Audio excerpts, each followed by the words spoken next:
பெண்ணாக மாறிய ஆணுக்கு பிறந்தவர்களா வாலியும் சுக்ரீவனும்? சூரிய பகவானின் மாபெரும் தேரின் தேரோட்டியின் பெயர் அருணன்.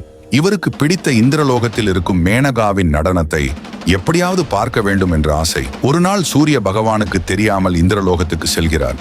உள்ளே விட மாட்டார்கள் என்பதற்காக பெண்ணாக உருமாறி, என் பெயர் அருணாதேவி, நான் மேனகாவுக்கு புது ஒப்பனையாளராக சேர்ந்துள்ளேன் என்று கூறி உள்ளே நுழைகிறார். சந்தோஷத்துடன் ஆசை தீர மேனகாவின் நடனத்தை பார்த்து ரசிக்கிறார். ஆனால் இந்திரன் அருணாதேவி மீது காதல் வசப்படுகிறார். நடனம் முடிந்து வெளியேறும் போது தன் காதலை வெளிப்படுத்துகிறார் இந்திரன். அருணன் என்ற உண்மை தெரிந்தால் தண்டிக்கப்படுவோம் என்று பயந்து வேறு வழியில்லாமல் இந்திரனிடம் சரணடைகிறாள். விளைவு, இந்திரன் மூலமாக ஒரு அழகிய ஆண் குழந்தை பிறக்கிறது. என்னடா இது, நடனம் பார்க்க போன இடத்தில் இப்படி ஆகிவிட்டது என்று வருந்தி அருணன் குழந்தையை மறைத்துவிட்டு மறுநாள் எதுவும் நடக்காதது போல் சூரிய பகவானுக்கு தேரோட்ட செல்கிறார். ஆனாலும் நடந்ததை மறக்க முடியாமல் வருத்தத்துடன் காணப்பட்டார். இதை கவனித்த சூரிய தேவன் அருணனை அழைத்து விசாரிக்கிறார்.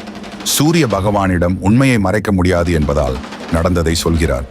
சூரிய தேவன் நல்ல வழியை சொல்வார் என்று பார்த்தால், என்ன அருணாதேவி என்று நீ ஒரு பெண் ரூபத்தில் போனதும் இந்திரனே மயங்கிவிட்டான், அப்படி என்ன உருவத்தில் போனாய் என்று கேட்க, சூரிய தேவன் கேட்கிறாரே என்று நம்பி உருமாற உடனே அவள் அழகில் மயங்கி சூரிய தேவன் காதல் வசம் கொள்கிறார். இதனால் சில நேரத்திலேயே அருணனுக்கு இன்னொரு ஆண் குழந்தை பிறக்கிறது. சோகத்தின் உச்சிக்கே செல்கிறார் அருணன். இப்படி 2 பேரும் 2 குழந்தையை கொடுத்து விட்டீர்களே, இனி நான் இவர்களை எப்படி வளர்ப்பேன் என்று அழ ஆரம்பிக்கிறார். அவரை சமாதானம் படுத்தி சூரிய தேவன் ஒரு உபாயம் சொல்கிறார்.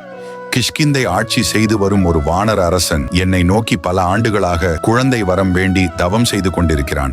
அவரிடம் இந்த 2 குழந்தைகளை வானரங்களாக மாற்றி கொடுத்தாள், அவர் வளர்த்துக் கொள்வார் என்கிறார். 2 பேருக்கும் அது சரி என்று பட்டதால் அதன்படியே கிஷ்கிந்தை ராஜாவிடம் ஒப்படைகிறார்கள். இப்படி ஒரு ஆண் தாயுக்கும் 2 வெவ்வேறு தந்தைகளுக்கும் பிறந்த இந்த 2 குழந்தைகள் தான் வாலியும் சுக்ரீவனும்.